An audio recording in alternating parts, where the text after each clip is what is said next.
Imagine ceci, la Terre n'est pas ronde. Non, ce n'est pas la magnifique sphère tournoyante qu'on voit sur les photos.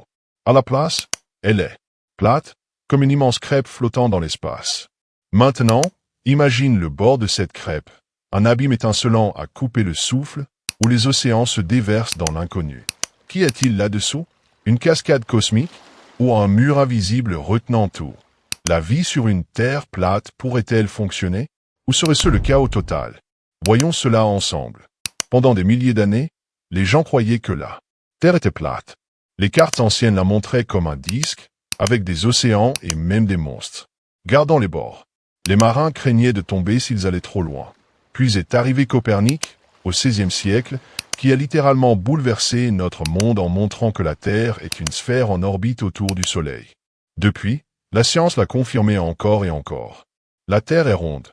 Mais si, juste si, tout le monde avait tort et que la théorie de la Terre plate était vraie, commençons par parler de gravité. Sur une Terre sphérique, la gravité attire tout vers le centre, ce qui lui donne cette jolie forme ronde.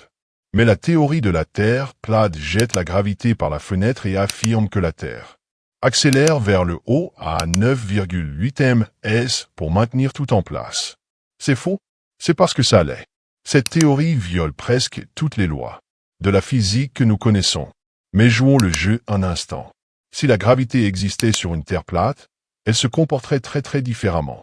Le centre du disque terrestre serait un point chaud gravitationnel attirant tout vers lui. Qu'est-ce que ça signifie? Marcher vers le bord donnerait l'impression de monter une pente. Et au bord, la gravité vous tirerait sur le côté. Imaginez d'essayer de verser un café. Il coulerait hors de votre tasse, droit dans votre visage. La gravité ne gâcherait pas seulement votre café du matin, elle perturberait toute la planète. Près des bords, les arbres poussaient de travers, penchés vers le centre. La pluie, la neige et la grêle ne tomberaient pas tout droit. Elles dériveraient vers l'Arctique central, formant un immense océan au milieu. Et la pression atmosphérique? Un désastre total. Au bord, l'air serait si mince qu'on ne pourrait pas respirer. Et près du centre, la pression serait tellement forte que vous auriez l'impression d'être écrasé par une main cosmique géante.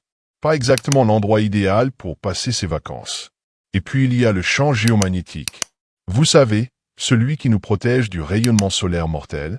Une Terre sphérique génère ce champ grâce à son noyau fondu en rotation. Mais sur une Terre plate, pas de noyau, donc pas de champ magnétique. Sans lui,